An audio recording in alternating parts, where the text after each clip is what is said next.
પ્રાચી આજે સવારથી જ ઉતાવળમાં બધા કામ પતાવી રહી હતી, કારણ કે આજે તેને પિયર જવાનું હતું.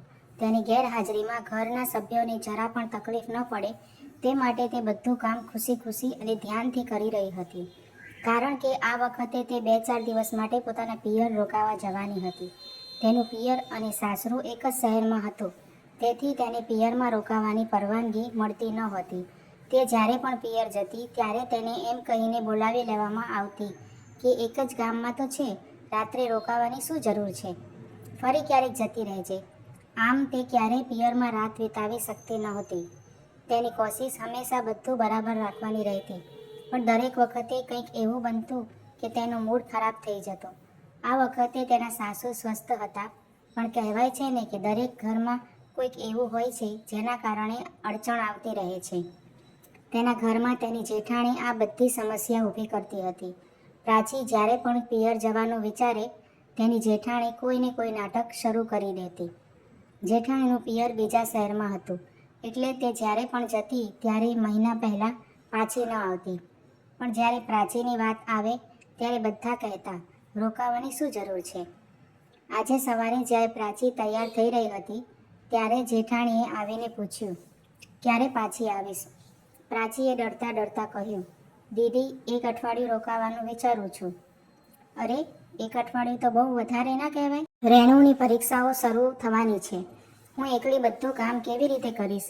તું 2-3 દિવસમાં આવી જજે, જેઠાણીએ કડક શબ્દોમાં કહ્યું. પ્રાચીનું મોઢું ઉતરી ગયું. તેણે આશાભરી નજરે સાસુ સામે જોયું તો સાસુએ કહ્યું, જા, તારું મન ફાવે તેમ કર. સાસુ જાણતા હતા કે પ્રાચીનો સ્વભાવ એવો છે કે તે બીજાની તકલીફ જોઈને પાછી આવી જ જશે. ઉપરથી તેનો પતિ પ્રશાંત પણ ક્યારેય તેનો સાથ આપતો ન હતો. તે તો હંમેશા પ્રાચીમાં જ ભૂલો કાઢતો. પિયર પહોંચતા જ બધા ખૂબ ખુશ થયા. ભત્રીજીએ પૂછ્યું, ફોઈ, આ વખતે 1 અઠવાડિયું રહેશો ને? પ્રાચીએ હસીને હા પાડી, પણ અંદરથી તે ઉદાસ હતી. 2 દિવસ તો હસી મજાક, મમ્મીના હાથની રસોઈ અને ભાભી સાથેની વાતોમાં વીતી ગયા, પણ મનમાં સતત ચિંતા હતી કે જો પ્રશાંતનો ફોન નહીં ઉપાડું તો તે ગુસ્સે થશે. ત્રીજા દિવસે પ્રાચીને ટેન્શન થવા લાગ્યું. તેણે પ્રશાંતને ફોન કર્યો તો પ્રશાંતે તરત જ કહ્યું, 2 દિવસ રહી લીધું ને, હજી મન નથી ધરાયું? હવે બસ, પાછી આવી જા. ભાભીને તારી જરૂર છે. પતિના મોઢે આવા શબ્દો સાંભળી પ્રાચી સ્તબ્ધ થઈ ગઈ. તેને લાગ્યું કે પ્રશાંત ક્યારેય તેની લાગણીઓને સમજી જ નથી શક્યો. સાંજે ધાબા પર કપડાં સૂકવતી વખતે તેને તેની બાળપણની સખી રવીના મળી. બંને ખુશીથી ગળે મળી અને વાતે વળગ્યા. વાતોમાં રવીનાએ તેની બીજી સખી સુનીતા વિશે જણાવ્યું, જે શાળામાં ખૂબ ડરપોક હતી, પરંતુ હવે તે એકદમ સાહસી અને આત્મનિર્ભર બની ગઈ હતી. સુનીતાએ રવીનાને કહ્યું કે લોકો શું કહેશે એવું ક્યારેય ન વિચારવું. ઘરમાં બધાને ખુશ ન કરી શકાય. જો તમારો પતિ તમારી ખુશી ન સમજે તો તેનાથી વધારે આશા ન રાખો. પહેલાં પોતાની જાતને મહત્ત્વ આપો. સુનીતાની આ વાતો પ્રાચીના મનમાં ઘર કરી ગઈ.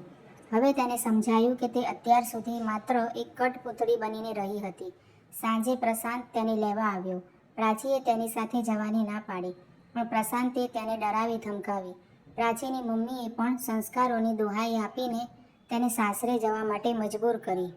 પ્રાચી ભારે હૈયે સાસરે આવી, પરંતુ તેનું મન હવે ત્યાં લાગતું ન હતું. 2 દિવસ પછી રસોડામાં કામ કરતાં કરતાં તેની આંગળી કપાઈ ગઈ, પણ કોઈએ સહાનુભૂતિ ન બતાવી, ઉલટું તેને જ ટોકી. તે દિવસે પ્રાચીએ અરીસામાં પોતાની જાતને જોઈ અને નિર્ણય લીધો કે હવે તે બીજાના હાથની કઠપૂતળી નહીં બને. તેણે આખો દિવસ કામ કરવાનું બંધ કરી દીધું અને પોતાના માટે સમય કાઢવા લાગી. જ્યારે જેઠાણીએ તેને નાસ્તો બનાવવાનું કહ્યું ત્યારે પ્રાચીએ સ્પષ્ટ કહી દીધું, તમારા છોકરા છે તો તમે બનાવો, હું તમારી નોકર નથી. પ્રશાંતની પ્રાચીમાં આ ફેરફાર જોઈને આશ્ચર્ય થયું. જ્યારે તેણે આ વિશે પ્રાચી સાથે વાત કરવાની કોશિશ કરી ત્યારે પ્રાચીએ ચોખ્ખું કહી દીધું કે તે પોતાના પિયર જતી રહેશે. તેની માતાએ, પ્રાચીની સાસુએ તેને સમજાવ્યું કે જો તું તારી પત્નીને માન નહીં આપે તો બીજું કોઈ પણ નહીં આપે. તે તારા ભરોસે આ ઘરે આવી છે. પ્રશાંતને પોતાની ભૂલ સમજાઈ. બીજા દિવસે પ્રશાંત પ્રાચીને બહાર લઈ ગયો અને માફી માંગી. પ્રાચીએ તેને જણાવ્યું કે તે હવે કોચિંગ ક્લાસ જાય છે અને પોતાના પગ પર ઊભી રહેવા માંગે છે. તેણે પ્રશાંતને કહ્યું, તમે તો એ પણ ભૂલી ગયા હતા કે હું એક ભણેલી ગણેલી છોકરી છું. પ્રશાંતે તેની માફી માંગી અને વચન આપ્યું કે હવે તે તેના પર કોઈ બંધન નહીં રાખે. તેણે મજાકમાં કહ્યું, બધું કરજે પણ પિયર ન જતી.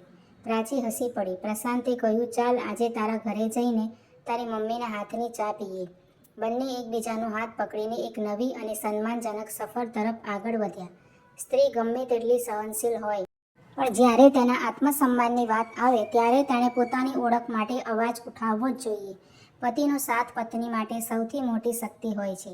પતિએ પોતાની પત્નીને માન સન્માન આપવું જોઈએ, જેથી પરિવારના બીજા સભ્યો પણ તેને માન આપે. તો મિત્રો, તમને આ વાર્તા કેવી લાગી છે તે કમેન્ટ કરીને જરૂરથી જણાવજો. અને જો વાર્તા ગમી હોય તો વિડીયોને લાઈક કરીને ચેનલને સબસ્ક્રાઈબ કરવાનું ભૂલશો નહીં.